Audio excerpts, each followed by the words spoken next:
앞뒤자고 기쁨으로 인사하겠습니다. 이번에는 모든 것이 은혜입니다 할까요? 시작. 감사합니다. 또 보고 싶었습니다 하니까 허전하시죠? 한 번 더 하겠습니다. 보고 싶었습니다. 감사합니다. 모든 것이 은혜입니다. 여러분, 지금 시대를 살아가면서 당연한 것을 당연하게 여기지 못하는 그런 시대를 살아가고 있지 않나, 그런 생각이 들어집니다.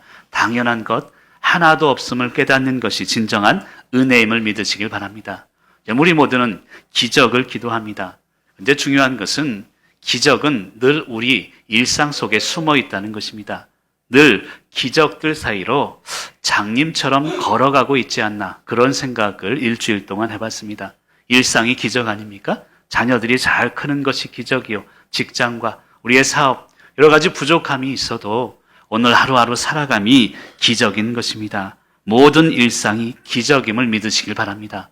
그런 의미에서 보면 기적은 일어나는 게 아닙니다. 이미 존재하는 기적을 찾아내는 것이라고 표현하는 게 맞습니다. 오늘도 우리 모두 우리 일상 속에 존재하는 기적, 우리가 찾아내지 못하는 기적을 발견하는 귀한 시간이 되시기를 간절히 축원합니다. 이제 대림절 네 번째 주일을 보내고 있습니다. 네 번째 주일 촛불의 의미는 만남과 화해의 촛불입니다. 그동안 멀어졌던 사람들을 만나시길 바랍니다. 그동안 멀리했던 사람들과 화해하시기를 바랍니다. 그것 자체가 기적이기 때문입니다. 여러분, 예수 그리스도, 아니 하나님께서 이 땅에 우리를, 죄인된 우리를 만나러 오신 게 바로 십자가입니다. 그리고 부활하셔서 온 인류와 화해하신 것이 바로 예수 그리스도의 십자가의 죽음과 그리고 부활의 의미임을 믿으시길 간절히 축원합니다. 이번 한 주간을 살아가면서 만나시고 화해하면서 예수 그리스도의 오심을 간절히 기다리는 저와 여러분이 되시기를 간절히 축원합니다. 지난번에 커피는 만드는 게 아니라 내리는 것이다 라는 설명을 드렸습니다. 커피, 내리는 것이죠. 여러분, 하나님의 은혜도 만드는 게 아니라 내려오는 것임을 믿으시길 바랍니다. 여러분, 이 따뜻한 커피를 마시기 위해서, 맛있는 커피를 만들기 위해서는요, 커피도 맛있어야 되지만 잔이 중요하대요. 그래서 이 맛있게 내리는 우리 바리스타들을 보면 잔을 먼저 데웁니다. 뜨겁게 데우고 나서 그리고 그 물을 버리고 거기다가 커피를 붓는 것이죠. 저는 그런 느낌이 듭니다. 따뜻해야 맛있구나 라는 생각이 듭니다. 여러분, 한번 따라해 볼까요? 따뜻해야 맛있습니다. 우리의 삶도 마찬가지 아니겠습니까? 말 한마디가 따뜻해야, 행동 하나하나가 세심하게 따뜻해야 우리의 삶은 맛있고 힘 있는 그런 삶을 살아가게 될 줄 믿습니다. 아니, 목사님, 다른 사람은 차가운데 내가 따뜻하게 다가가도 너무너무 차가운데 어떻게 해요? 여러분, 진정한 따뜻함은 상대방의 차가움마저도 품는 것입니다. 따뜻함이 차가움을 품게 되면 언젠가는 따뜻해질 수 있기 때문입니다. 여러분, 성탄의 기쁨을 맞이하면서 날씨는 추워지지만 따뜻함을 유지하는 저와 여러분이 되시기를 간절히 축원합니다. 근데 문제는 세상 가운데 있습니다. 일주일을 보내면서도, 아니 이번 일주일뿐만이 아니죠. 몇 주간을 보내면서 참 불편하다라는 생각이 듭니다. 뉴스를 봐도 불편하고요. 신문을 봐도 불편하고, 인터넷이나 볼까, 인터넷을 봐도 유튜브에도 불편한 이야기들이 많이 나옵니다. 그런 생각이 들었습니다. 특별한 소수가 평범한 다수를 불편하게 하는구나, 그런 생각이 좀 들었습니다. 여러분, 이 시대의 불편함 속에서 우리 모두가 불편함을 통해 주시는 하나님의 뜻을 발견할 수 있어야 될 줄로 믿습니다. 여러분, 성도의 삶이란 그런 것입니다. 불편함을 통해 거룩함을 깨닫는 존재가 성도라고 저는 믿습니다. 지금이 너무 불편하죠. 하지만 불편하다고 우리마저도 불편함 속에 무디어져서는 안 됩니다. 세상이 불편하지만 그 불편함 속에서 하나님이 주시는 거룩함을 찾아내는 존재가 성도가 되어야 합니다. 또한 그런 생각이 듭니다. 불편함을 통해서 우리는, 나에게는 부족함이 없구나, 이것을 깨닫는 존재가 성도가 아닐까 합니다. 여러분, 많이 불편하시죠? 힘드시죠? 하지만 이 불편함을 통해서 돌아보니 부족함이 없구나, 이것을 깨닫는 존재가 바로 우리 성도임을 믿으시길 간절히 축원합니다. 또 그런 생각이 들었습니다. 아무 일 없는 편안함보다요, 기적이 일어나는 불편함을 선택하는 존재가 성도가 되어야 될 줄로 믿습니다. 이런 편안하면 좋죠. 하지만 아무 일 없이 편안한 것보다는 때론 불편하지만 하나님이 주시는 기적을 바라보면서 그 불편함을 선택하는 저와 여러분이 되시기를 간절히 축원합니다. 이런 불편함을 얘기 드려서 죄송합니다만 일주일 동안 왜 이렇게 불편할까라는 고민을 해봤습니다. 목적이 없어서 불편한 게 아닐까요? 혹은 목적이 잘못되면 서로가 불편한 것이구나 그런 생각이 들어집니다. 여러분 삶에는요 목적이 중요합니다. 또한 절차가 필요합니다. 목적은 중요하지만 그 목적을 위한 정당한 절차가 필요하다는 것입니다. 목적이 없는 고난은 고난이 아닙니다. 그리고 절차를 무시한 결단 또한 결국 많은 사람을 불편하게 만들 뿐임을 지금 사회에 지금 일어나는 현상들을 통해 깨닫게 되는 것입니다. 결국 목적이 있어야 합니다. 그리고 목적에 맞는 절차가 필요하다는 것입니다. 그렇지 못하면 선한 영향력을 끼칠 수는 없는 것입니다. 주님의 탄생을 기다리며 여러분의 삶의 목적은 무엇입니까? 오직 예수 그리스도가 되어야 될 줄 믿습니다. 그리고 그 삶의 절차는 무엇이겠습니까? 그것은 바로 하나님의 뜻이 되어야 될 줄로 믿습니다. 예수 그리스도를 목적으로 우리의 삶의 절차, 하나님의 뜻대로 살아가는 저와 여러분, 오늘 이 예배를 통해서 깨닫는 시간이 되시기를 간절히 축원합니다. 내 삶의 목적도 절차도 내 생각대로, 내 고집대로 되지 않습니다. 주님의 은혜가 우리 가운데 넘쳐나야 합니다. 이 주님의 은혜는요, 그냥 오는 게 아니라 어떤 존재를 통해 우리에게 전해지는 것입니다. 그것이 어떤 존재인지를 깨닫기를 간절히 축원합니다. 먼저 주님의 은혜는요, 은혜 받은 자를 통해 전해지는 것입니다. 은혜가 은혜를 낳는다는 것입니다. 은혜를 받지 못하면 은혜 받지 못한 내가 다른 사람에게 은혜를 이어받을 수 없는 것입니다. 28절은 이런 고백을 합니다. 28절 말씀 같이 한번 읽어볼까요? 시작.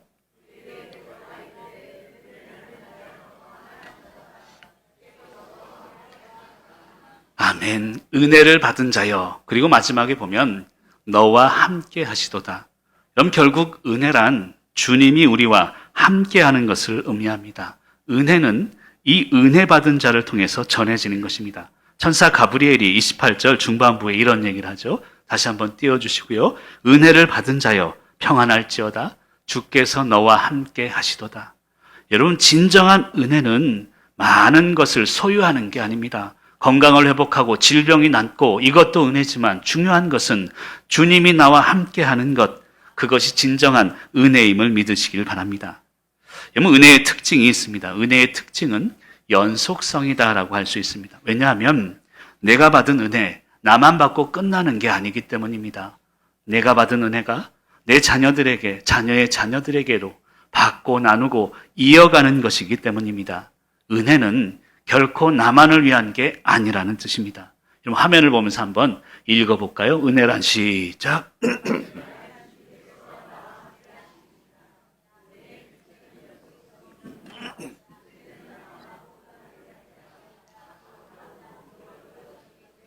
아멘. 사랑하는 성도 여러분, 여러분이 오늘 예배를 통해서 은혜를 받기를 원합니다. 근데 그 은혜는 나만을 위한 게 되어서는 안 됩니다. 남을 위해서 은혜가 연속적으로 흐를 수 있어야 되는 것입니다. 여러분 세상에서 그런 얘기를 하죠. 최후에 웃는 자가 승리자다, 승자다라는 이야기를 합니다. 근데 저는 그런 생각이 듭니다. 계속 웃는 자가 승자입니다. 계속 힘들게 눈물을 흘리다가 마지막에 한번 웃는 것, 그것이 승자라고 생각은 하지만 물론 그것도 중요합니다. 하지만 계속 웃을 수 있어야 합니다.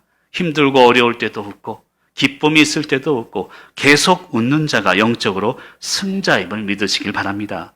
계속 웃을 수 있는 이 기쁨은 은혜에서 옵니다. 최후에 웃는 자가 승리하는 게 아니라 은혜 받은 자가 결국 승리한다는 뜻입니다. 여러분 그런 의미에서 보면 은혜는요 상황에서 나오는 게 아닙니다. 지금 상황을 보면 어떻게 이게 은혜입니까? 이것은 너무나 힘든 고통일 뿐입니다. 하지만 진짜 은혜는 상황에 따라서 오는 게 아닙니다. 좋으니 은혜고 나쁘니 그것은 은혜가 아니다. 이것이 아니라는 것입니다. 하나님이 함께 하심 그 자체가 은혜임을 믿으시길 바랍니다. 창세기 39장 23절에 보면 여러분 잘 알고 있는 말씀입니다. 여호와께서 요셉과 함께 하심이라 그를 범사에 형통하게 하셨더라. 하나님이 함께 하심이 형통이고 그게 은혜임을 분명하게 이야기하고 있습니다. 여러분, 그런 의미에서 보면 은혜는요, 상황보다 앞서야 합니다. 상황에 뒤처지는 것은 은혜가 아니라는 것입니다. 그리고 은혜는 중요한 은혜의 특징은요, 우리 사람에게, 인간에게 변화를 일으킨다는 데 있습니다. 여러분, 인간은 변화를 원하지만 변화를 싫어합니다. 그게 인간의 특징입니다. 여러분, 우리 남자들 보면 늦잠 자는 거 싫어하잖아요. 그래, 내일 아침에 일찍 일어나야지 하면서도 아내가 깨우면 짜증냅니다. 화가 나요. 그런데 희한한 것은요, 지난번에 어느 분이 전화가 왔는데, 목사님, 우리 남편이 새벽같이 일어났대요. 왜 그래요? 그랬더니 조기 축구회가 있어서 그러더라고요. 여러분, 인간은요, 변화를 싫어하는 게 아닙니다. 변화를 강요받는 게 싫은 것이죠. 그리고 은혜가 있으면, 강요가 아닌 은혜를 통해서 인간은 스스로 변화가 일어나는 것입니다. 한번 또 화면을 보면서 여러분들이 한번 읽어주시면 좋겠습니다. 시작.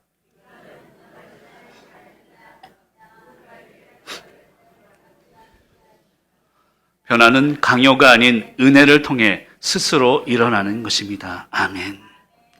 여러분, 강요를 통해서 변화가 일어나지 않습니다. 옳고 그름에 있어서 강요한다고 해서 그게 변화가 일어나지 않습니다. 은혜가 들어오면요, 자연히, 조기 축구에 가려면 자연히 일어나는 것처럼 은혜가 들어오면 자연스럽게 인간은 변화하게 되는 것입니다. 은혜 받은 자의 변화의 반응은 첫 번째는 감사입니다.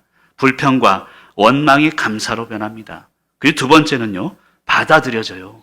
이전까지 은혜 받기 전에는 절대 못 받아들입니다. 그러나 은혜가 쑥 들어오면요, 전에 받아들여지지 않던 것들을 수용하고 받아들이게 됩니다. 그리고 세 번째는 사랑하게 됩니다.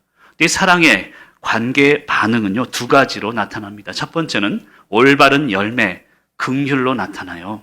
사랑하면 모든 것을 품는다는 뜻입니다. 근데 사랑의 잘못된 열매는 분노로 나타나게 됩니다. 여러분은 우리 부부가 왜 사랑한다면서 나중에 싸우게 됩니까? 부모와 자식이 왜 힘들게 서로 연을 끊고 살아갑니까? 사랑은 해요. 하지만 사랑이 잘못된 열매로 나타나면 분노로 나타날 수밖에 없습니다. 그래서 오늘 말씀은 이야기합니다. 은혜 받은 자를 통해 은혜가 이어지는 것이다. 우리가 은혜 받은 자의 삶을 살 것을 명령하고 있다는 것입니다. 사랑하는 성도 여러분, 성탄절을 맞이하면서 은혜 받은 자의 삶을 살아가시기를 간절히 축원합니다. 그 두 번째로, 이 주님의 은혜는 성령이 임한 자를 통해서 우리에게 전해지는 것입니다. 두 번째로 하면 읽어주시면 좋겠습니다. 두 번째로,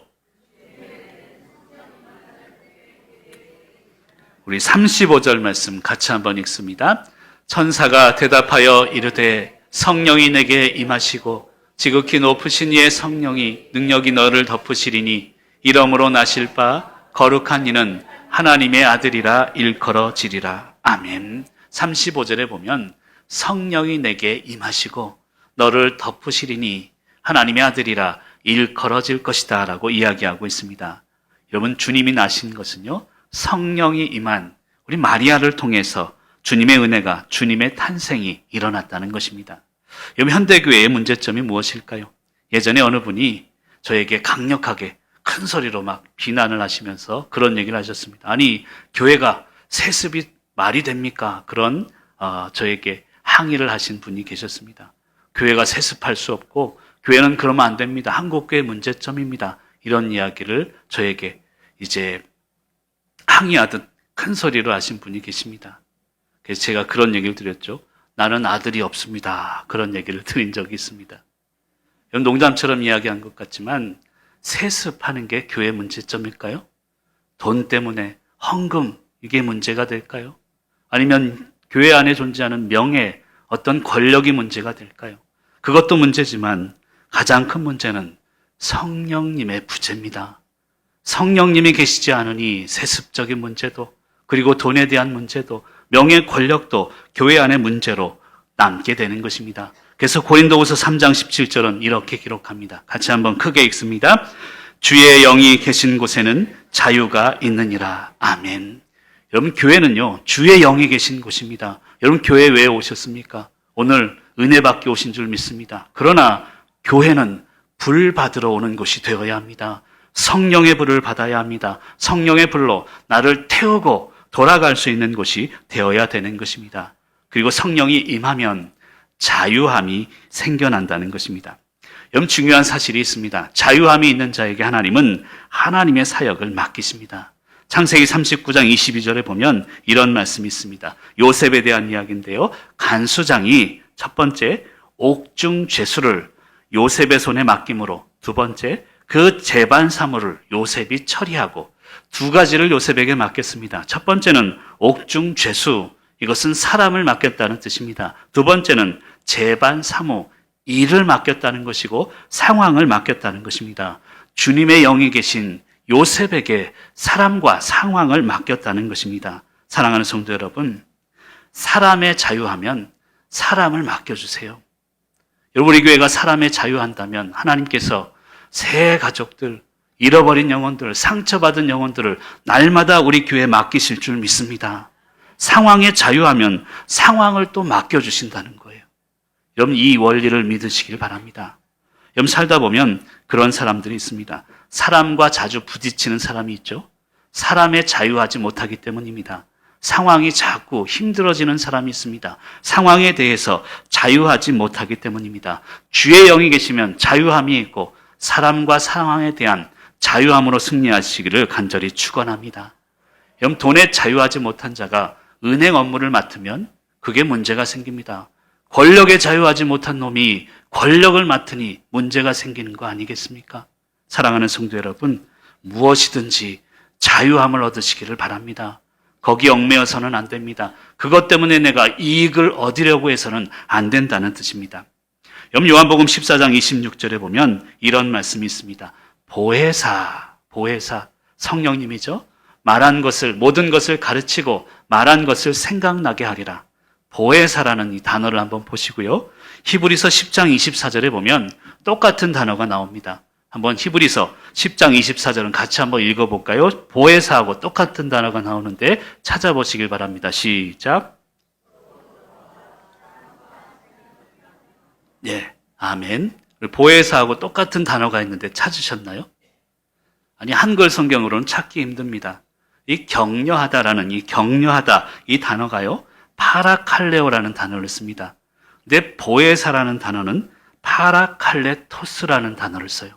그러니까 명사형과 동사형 차이가 있을 뿐이지 보혜사 성령님은 격려하는 분임을 이야기하고 있습니다. 쉽게 얘기하면 격려 자체가 성령 충만함의 능력이 임하는 순간임을 이야기하고 있다는 것입니다. 여러분, 네 번째 촛불, 만남과 화해의 촛불입니다. 살다 보면 멀어진 사람이 있습니다. 그리고 불편한 사람이 있습니다. 하지만 만나고 화해하고 서로를 격려할 때 그 순간이 성령이 임하는 그 순간임을 오늘 말씀은 이야기하고 있다는 것입니다. 사랑하는 성도 여러분, 주님의 은혜는 이처럼 성령 충만한 자를 통해 우리에게 임하는 것임을 믿으시길 간절히 축원합니다. 여러분, 성령이 충만하면 일어나는 현상들이 있습니다. 말이 통합니다. 말 안 해도 말이 통하다는 것이죠. 예전에는 말이 안 통하던 사람, 힘들었던 사람들과 통하게 되는 변화가 일어나게 되는 것입니다. 말 안 해도 통하는 것, 성령 충만의 증거입니다. 예전에 한평생 글에 침묵이 가장 현명한 대답입니다. 그런 글을 쓴 적이 있습니다. 오해하지 마십시오. 그냥 말 안 하고 있는 게 현명하다, 그 이야기를 하는 게 아닙니다. 생각하지 않고 정리되지 않는 그런 말들이 상대방을 힘들게 한다는 의미입니다. 생각하고 정리된 말들은 상대방에게 평안을 줍니다. 그럼 그런 분들이 간혹 계세요. 일단 말부터 하고 생각합니다. 그러면 나중에 후회하게 돼 있습니다. 생각을 하고 말을 할 수 있어야 되는 것입니다. 말 한마디를 하기 위해서는 얼마나 많은 생각이 필요한지를 우리가 돌아보아야 된다는 것입니다. 새벽 기도 때 그런 말씀을 드린 적이 있습니다. 우리 화면을 한번 띄워주시고 한마디 말에 10번 기도 한번 읽어보겠습니다. 한마디 말 10번 기도 시작. 여러분, 한마디 말을 하기 전에 10번은 기도하자는 것입니다. 그게 성령 충만의 증거임을 믿으시길 바랍니다. 그리고 두 번째로 성령 충만하면요, 뾰족한 내가 둥글둥글해집니다. 뾰족하게 살던 내가 어떠한 말에도 상처받지 않고 남에게도 상처 주지 않고 둥글둥글해진다는 것입니다. 가끔 그런 분들이 있죠. 미안해, 타고난 성질인데 어쩌겠나. 타고난 성질대로 살아가는 것. 여러분 사실은요, 성령 충만한 삶이라고 볼 수 없습니다. 왜냐하면 성령이 임한 상태란 것은 상대방을 위해서 나의 자유를 제한하는 것입니다. 나의 타고난 성질을 다듬어가는 것입니다. 그게 성령이 임한 상태임을 이야기하고 있습니다. 성령이 임하면 내 성질이, 내 성깔이 주님의 성품이 되는 것임을 믿으시길 바랍니다. 또 한번 읽어볼까요? 읽으면서 한번 의미를 되새기면 좋겠습니다. 성령이 시작.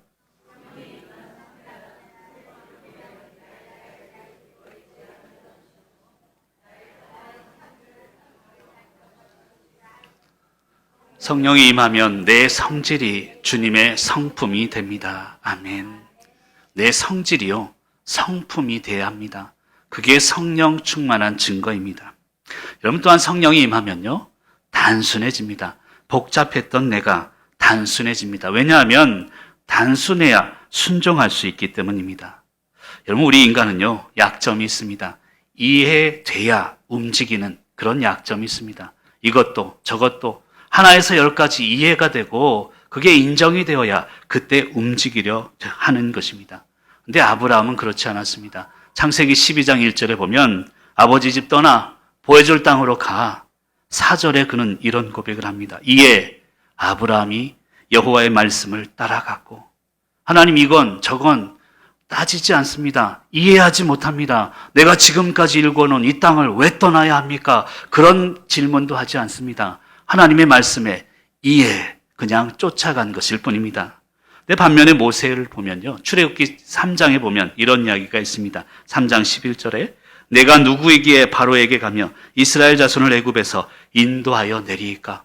가라 하는데 자꾸 이해를 시켜달라 합니다. 또 가라 하는데 하나님 이건 저거고 저건 이건데 왜 내가 가야 합니까? 그리고 안 갑니까? 결국에는 갑니다. 그럼에도 불구하고 이해를 시켜달라고 하는 모세의 그 믿음을 우리는 발견할 수 있습니다. 사랑하는 성도 여러분, 성령이 임하면 복잡하지 않습니다. 단순해집니다. 그리고 단순하게 순종할 수 있음을 믿으시길 바랍니다. 내년부터 오후 예배가 2시에 다시 이제 예전처럼 시작이 됩니다. 여러분 아멘이시죠? 너무너무 저는 감사해요. 교회가 예배를 다시 회복하고 함께 나아갈 수 있으니. 아니 예배 때 이 귀한 은혜를 감사하죠. 그리고 예배를 시작하다 보니까 점심 식사를 하게 됩니다. 여러분 이것도 감사가 아닙니까? 하나님께서 예배를 위해서 점심 식사를 준비했으니 하는 것입니다. 기쁨으로 하는 것이죠. 지난번에 어느 은퇴하신 분이 목사님 은퇴해도 일을 할 수 있으면 좋겠어요. 그런 얘기를 하셨습니다. 너무너무 감사하더라고요. 그래서 그분이 그런 얘기를 했어요. 아니 권사님 좀 힘들지 않으시겠어요? 제가 그런 얘기를 했더니 아니 목사님 저희들 은퇴해도 어르신 일자리 열심히 일하신대요. 사회에서도 우리가 돈 버는데 교회에서 일 못할 게 뭐 있습니까? 이 말씀을 하시는데 제가 감동이 됐습니다. 사랑하는 성도 여러분, 단순해지십시오. 누가 뭐래도 예배를 위해서 필요하면 하는 것입니다. 그리고 하나님이 주시는 축복을 바라보며 늘 승리하시는 성령 충만한 자가 되시기를 간절히 축원합니다. 그리고 마지막 세 번째는요, 주님의 은혜는 겸손한 자를 통해 우리에게 전해지는 것입니다. 우리 38절 말씀 같이 한번 읽어볼까요? 시작.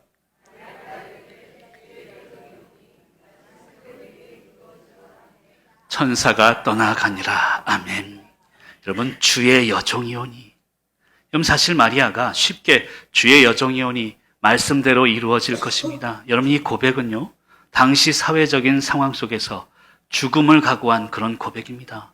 그는 처녀였습니다. 처녀가 아이를 낳는다는 것은 돌에 맞아 죽어도 마땅한 일이었습니다. 그런데 그것을 토달지 않습니다. 나는 주님의 여종이기 때문에 겸손함으로 그것을 받아들이고 있습니다. 단순하게 이야기하는 것 같지만 나 죽음을 각오하겠습니다. 이런 고백을 하고 있는 것임을 깨달을 수 있어야 합니다. 하나님의 말씀대로 나아가는 것이 겸손이라는 뜻입니다. 예전에 어느 성도님과 이야기하다가 목사님 내 고집대로 살다가 돈만 많이 들었습니다. 그런 고백을 하시더라고요. 그게 무슨 얘기예요? 그랬더니 아내가 하지 말라는 사업을 했다가 쫄딱을 망하셨대요. 아내 말을 들을 걸 그러더라고요. 여러분, 아내 말 잘 들으시길 바랍니다. 그런데 여러분, 아내 말만 안 들어도 이런데 하나님 말씀 안 들으면 어떻게 될까요? 마리아가 그걸 느끼지 않았을까요? 아, 나에게 지금 아이가 생겼는데 이것은 그 당시에서 죽음을 부르는 일이었습니다. 그럼에도 불구하고 하나님의 말씀이니 그저 순종하며 나아가는 것입니다. 누가복음 1장 48절에 이런 고백이 있습니다. 그의 여종의 비천함을 돌보셨습니다. 나의 비천한 모습, 나의 연약한 모습, 아무것도 할 수 없는 모습을 주님이 돌보셨기에 인정하고 순종하며 나아갈 수 있었다는 것입니다. 고린도후서 12장 10절에 보면 이런 말씀이 있습니다. 내가 약한 그때에 강함이라.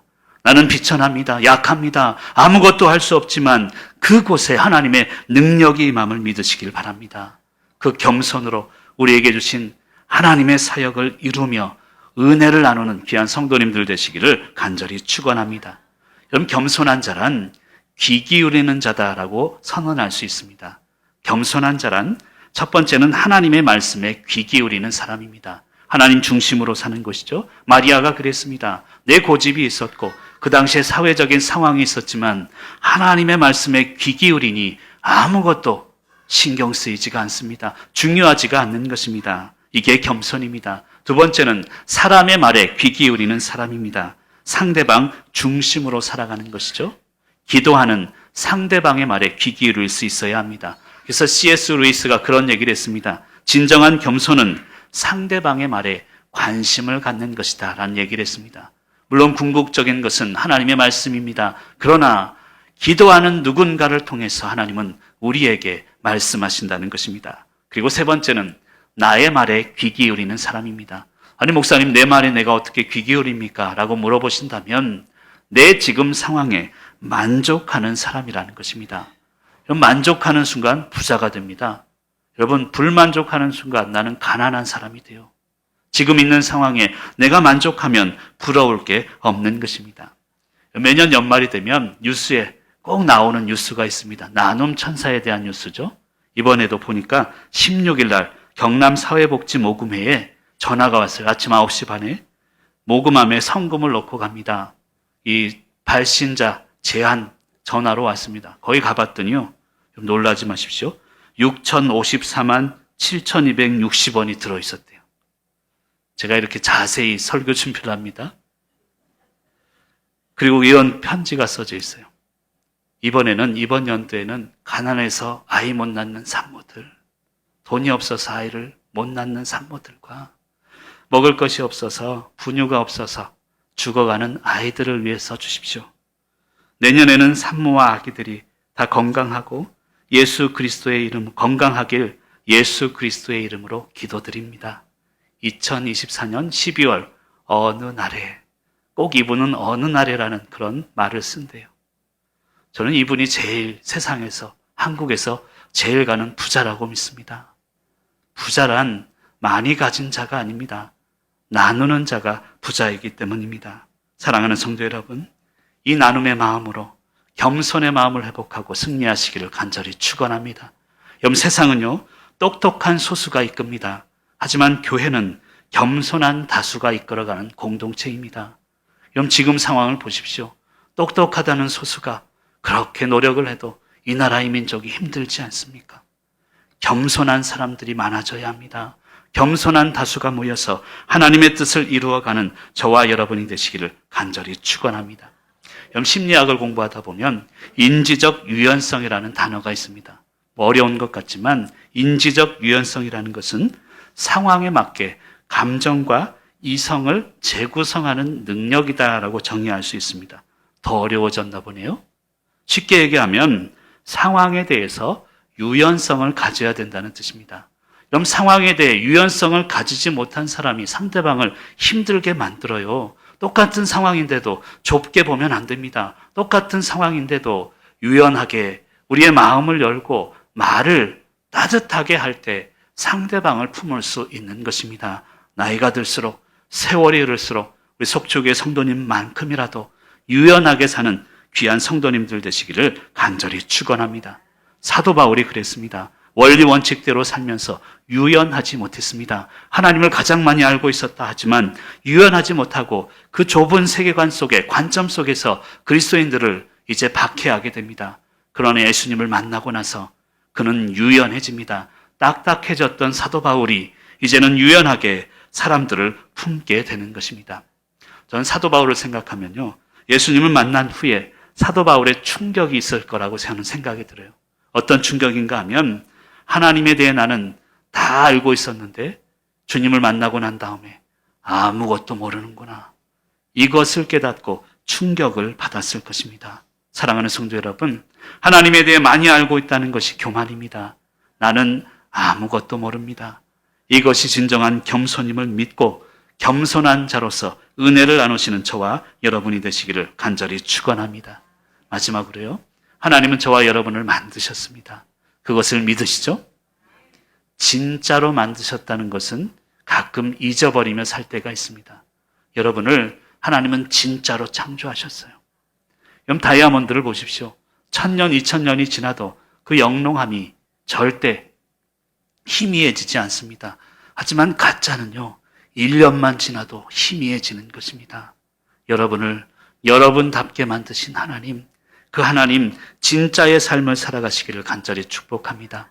세상의 화려함 따라가지 마십시오. 세상의 혼란 가운데 흔들리지 마십시오. 여러분 진짜를 만들었으니 초심을 잃지 않고 하나님의 은혜대로 만남과 화해의 촛불을 켜며 이번 한 주간도 승리하시는 저와 여러분이 되시길 간절히 축원합니다.